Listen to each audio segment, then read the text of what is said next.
Whoa, hey guys, what is going on? Welcome to the Good Hombres vlog. I am your host, the Alpha Liberal. It is March 2020, and I am reporting to you live. Wait, it won't be live by the time I post this on YouTube, but I'm here today in Times Square in the thick of the coronavirus scare in New York State, Manhattan.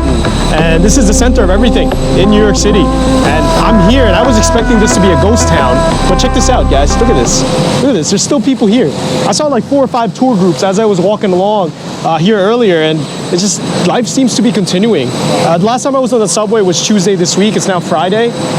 And on Tuesday, from Tuesday to Friday, a lot of things had happened. Broadway closed down. All the Broadway shows have been closed down. You can't have an event anywhere in Manhattan with 500 or more people. My Jiu-Jitsu Academy, actually, they had to close down also because I guess they met that criteria of having to close down. And not only that, the NBA suspended their season, the NHL suspended their season, the NCAA tournament has been completely canceled. And so I'm walking around Manhattan and I'm thinking in my head, you know, I was like, oh, I'm gonna do a vlog. It's gonna look like the zombie apocalypse out here in Times Square. But no, not really. It was actually raining earlier. I guess if you guys can see the sky out there, it looks so dreary and depressing, but people are still out here taking photos, doing their thing. You know, you see a few people here and there wearing masks, but aside from that, it's been pretty normal. I feel like, you know, this is New York, the city that never sleeps, the Big Apple, whatever you want to call it. This is the greatest city in the world. People are resilient here. People don't care. They don't give up. They'll show up. They'll take their photos. Even the mascots are still out here. Everybody's just kind of just doing their thing. And, you know, that's part of the reason why I actually wanted to make this vlog too. It's been a hot minute since I made a video. This work has been kicking my butt. And, well, today I decided, you know what? Corona has arrived in Manhattan, in New York, and so might as well make a vlog about it to let people know there's just so much information that's happening out there, so much panic that's going on from people. Toilet paper is running out, which I have no idea why toilet paper is running out. Like, what are you people buying toilet paper for? That makes no sense. I can understand like hand sanitizers, the masks thing I can definitely understand, but come on people, what do you need toilet paper for? Like, what are you gonna poop to death because of coronavirus? It doesn't make any sense. But anyway, yeah, that's one of the situations that's happening. And again, as you guys can see, people are just having fun, having a ball out here. And, you know, that's the thing. That's the unfortunate thing about this whole situation is that because of so much misinformation that's being spread to the public, and I think a large part of that has to do with the media that wants to sensationalize every little thing.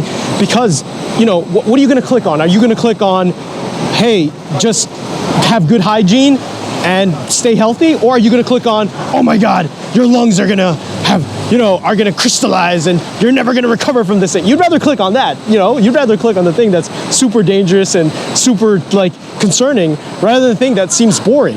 And essentially, from just based on what I've seen, my buddy Roger, he sent me a link to Joe Rogan. He had a podcast with, I think the guy's name is Michael Olstorm. Michael Olstorm is basically, he's an epidemiologist. He served for Democrats, Republicans. So he's a very apolitical guy. It seems like the kind of guy that's just very honest, just wants to get the facts out there. And that's essentially what he was trying to do. He was trying to put out there that, you know, not to make people panic, but at the same time, people shouldn't take this lightly. And, you know, I think we have to be somewhere in the middle. We have to be just reasonable. And I think right now people are just not being reasonable with this whole situation from both sides of the aisle. And, you know, because of the misinformation from the media. And so to me, I feel like, you know what, I thought to myself when my buddy Nando, he said to me, look, he's not the only epidemiologist in the world. What about other opinions? And so the first thing I did, of course, was I Googled it. I looked up what other epidemiologists are saying. And if people don't know what an epidemiologist is, it's people that study disease. Like, this is their life work, is to study disease. That's the science that they are involved in. And epidemiologists were in complete agreement with pretty much everything he said on the podcast. And you know, one of the biggest misinformation that's out there, and it's actually happening in New York State right now, is the debate of whether we should close down schools. Like, people want to close down schools because, you know, it's a social gathering, going to spread the disease. And the interesting thing I learned about the virus actually was that apparently it doesn't affect kids. It's kind of like hepatitis A, where, you know, kids will have it all over them, but nothing will happen to them. They don't get ill from it, but you give it to an adult and you get sick as hell. And based on the studies, the evidence that we have so far, this is basically that kind of virus, that kids become basically carriers who don't show any signs or symptoms. So if you actually close down the schools, one of the first things that happens is that Well, number one, you're putting an undue financial pressure on parents to figure out, oh my gosh, my kids are home. What am I going to do? How am I going to get to work? Who's going to watch my kids? And in addition to that, these kids who are basically carriers who show no signs, you're now exposing them to more adults, especially teenagers, because teenagers aren't going to stay at home. They're going to want to hang out with their friends because you're a teenager, you're invincible, nothing can hurt you. And so they're going to go out and expose themselves to more adults. So actually, because the nature of this virus and how it is, of course, the typical Manhattan fire truck, of course, couldn't do without it. But what I was saying before was that because of the way the virus is, that it basically has no effect on children. You're exposing more adults to it by closing schools, because the school kind of acts as a self-quarantine for these kids. And so the suggestion is not to overreact and close down every school right away. The reaction should be that, like, okay, look, if you do close down a school, close it down because there's an active coronavirus infection amongst teachers. And if I think 2 schools closed down in the Bronx just yesterday, and they had to close down. And it wasn't because the kids had it, it was because the 2 teachers had it. And again, this is just the kind of misinformation that's being spread out there. And one of my best friends, Monica, that was the first thing that she did when this coronavirus situation started picking up in the media, was she took her kids out of school. And I sent her the link right away. I said, listen, Monica, like check this link out, because the information that you bring, because she was freaking out, saying like, we don't know what this is. Oh my God, this could kill people, etc., etc. And I sent her the link right away to this epidemiologist, saying like, look, you might actually be endangering yourself by having your kids stay at home, because they could be silent carriers. And when parents, especially parents who are not super wealthy, who aren't rich, who can't afford a babysitter on the dime right away, the first thing that most people do is they go to their close relatives. Their close relatives who are available 24/7. And who are those close relatives who are available 24/7? Retired people, grandparents, your aunts, your uncles who are retired, old people. So you get old people to friggin' watch your kids, and your kids could be carriers of coronavirus, and old people are the highest risk for having, for dying from this disease. And so it actually perpetuates the cycle of people dying from the coronavirus. And another interesting thing that he said in the podcast, this epidemiologist, was that he thinks that it's a myth that this virus will disappear because of warm weather, because other strains of the virus has been happening amongst animals, for example, that it transmits between animals no matter what weather it is, even in the Middle East, where I think camels is one of the carriers, and it transmits from camel to camel like nothing. And even though it's super warm weather. And so there's just we need to study this disease more. We need to figure out what's going to happen.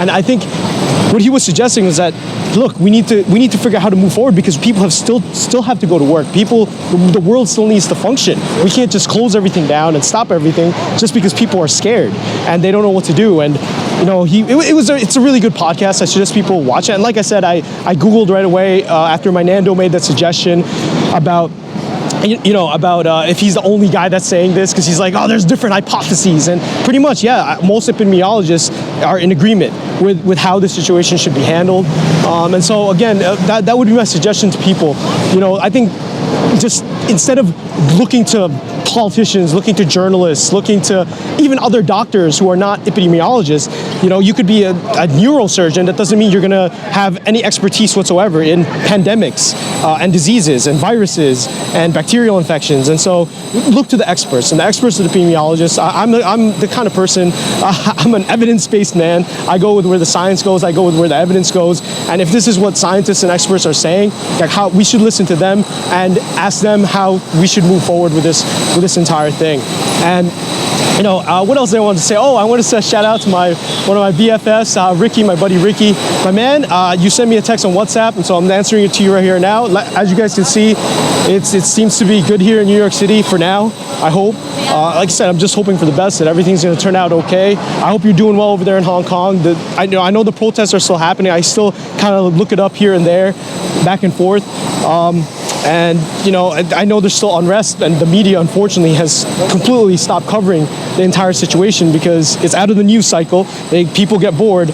But I know the unrest is happening, and also what's going on over there in Hong Kong. I know China, of course, the origin of the disease, of the virus. You're by ground zero. So I don't know. How are you doing over there, man? I hope everything's good because I haven't heard anything about Hong Kong. I know people were really upset that the Chinese government hadn't stopped travel from mainland China to Hong Kong. I know there was some situation a few months ago about that. But aside from that, yeah, I haven't heard anything back. So anyway, I hope you're staying safe out there in Hong Kong, my brother. And yeah, that's my message to everybody. I think that's the main thing that people are being told is that what you need to do is just stay healthy. Just be healthy. Keep your good hygiene. Keep your immune system strong by getting 7 to 8 hours of sleep, washing your hands, and just eating healthy and exercising. And that's at this point, that's all we can do right now, because the other things that people are doing is just completely just ridiculous and silly. And so, that's the one thing you don't want to do. You don't want to overreact. And Trump himself, oh gosh, that's another vlog for in of itself. But Trump himself has been he was kind of messing it up. But to be fair, he did want to ban China, immigration from China, or the travel ban to China when it first started, and people criticized him for it. And then he just said some other stupid things, like telling people they should go to work even if they have the coronavirus, and suggesting that if you get the flu vaccine, it might help with the flu. He just said some stupid stuff. But again, he's not an epidemiologist. He's Trump. He's Donald Trump, and he's gonna say stupid things. It's just affecting every facet of life. Every industry, the hotel industry, the tourism industry, even hospitals where I work. Hospitals are getting affected because all our equipment, we don't have masks. We have to cut back scheduled cases. It could get to a point, if this gets really bad, which I'm hoping it doesn't get to, it could get to a point where, oh gosh, like we can only do emergency surgeries. That would be the limit of what we can do. But anyway, guys, I really, like I said, I'm just hoping for the best. I'm hoping that everything will sort itself out, and just remain cautious. And that would be my message, is just to remain cautious and not to panic, not to go crazy. And again, listen to experts. Don't listen to people that have no expertise whatsoever in the field, or are trying to translate data that they have no business translating whatsoever, just to create some sensationalist article that can get everybody to panic and click on them so they can make more money from advertising. Anyway, guys, I am the Alpha Liberal. This is the Good Hombres Vlog. Thank you for watching. I will catch you all later. Peace out.